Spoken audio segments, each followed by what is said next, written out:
അയ്യോ കല്യാണ പാർട്ടി ഉറപ്പിച്ചോ? ആ ഉറപ്പിച്ചു. എന്തുറപ്പിച്ച്?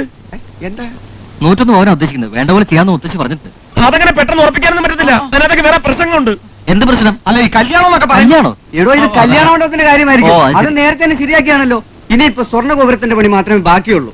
101 പവൻ ചോദിച്ചെങ്കിലും 51 പവൻ തരാമെന്ന് മുത്തശ്ശി ഏറ്റിട്ടുണ്ട്. ദൈവത്തിന്റെ കാര്യമല്ലേ അല്ലേ? അവിടെയൊക്കെ കല്യാണം നടക്കുക. അത് കഴിഞ്ഞിട്ട് ചെല്ലാൻ പറഞ്ഞു. അപ്പൊ ഇവര് അയ്യേ അപ്പൊ ഇത് പിരിവ്. ഈ കൃഷിക്കാരെന്ന് പറയുമ്പോ അതിന്റെ ഒരു അന്തസ് വേറെ തന്നെയാ. അല്ലാതെ ഈ ദുബായ് അമേരിക്ക എന്ന് പറയുന്നത് വലിയ കാര്യമൊന്നുമില്ല. കുടുംബം നന്നായിരിക്കണം, അത്രേ ഉള്ളൂ. അത് തന്നെ ഞങ്ങളുടെയും പാരമ്പര്യം. അതാണ് സംഭവം. അത് നേരെ. നമസ്കാരം. നീ എവിടുന്ന് ഈ ഓടിക്കതച്ച്? അല്ല എന്റെ പെങ്ങളെ പെണ്ണ് കാണാൻ വരുമ്പോ ഇതാണോ പയ്യൻ? അല്ലല്ല പയ്യനിവിടെ. ഇതാണോ? അറിയാ ഞാൻ പെണ്ണിന്റെ സഹോദരനാ. കൊച്ചീഷൻ. ഇവർക്ക് ചായ ഒന്നും കൊടുത്തില്ല. ഇപ്പൊ കൊണ്ടുവരും. പെങ്ങളെ ഇപ്പൊ വലിയ ഉത്സാഹക്കാരനാ. പൈലറ്റാ വിമാനത്തിലെ. പെണ്ണ് കാണാൻ വന്നപ്പോഴേ ഇങ്ങനെ നാണം തുടങ്ങിയാലേ കല്യാണത്തിന് എന്തായിരിക്കും സ്ഥിതി? ഇത്ര നേരമായിട്ട് ചായ ഒന്നും കൊടുത്തില്ലേ? കല്യാണത്തിനൊക്കെ അവന്റെ പാട്ടിന് പോകും. അതിന് ഗോപിയെ റെഡി ആവണ്ടേ? പേടിച്ചിരിക്കുക. എന്താ പെങ്ങളേത്? ഈ വക കാര്യങ്ങളൊക്കെ എന്തിനാ പേടിക്കുന്നത്? നിങ്ങൾ എന്ന് ചായ പലഹാരങ്ങളൊക്കെ എടുത്തു ചെല്ല്. നീ ഒന്നും പേടിക്കണ്ട. Very easy. പറയാം. കൊണ്ടുകൊടു ചെല്ല്.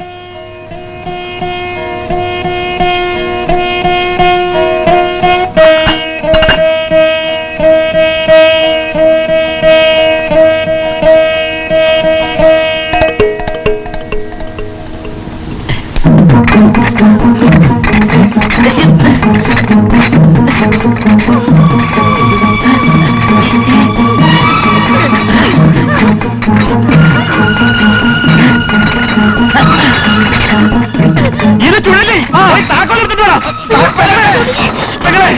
താക്കോല് ഇവിടെ ഉണ്ട്.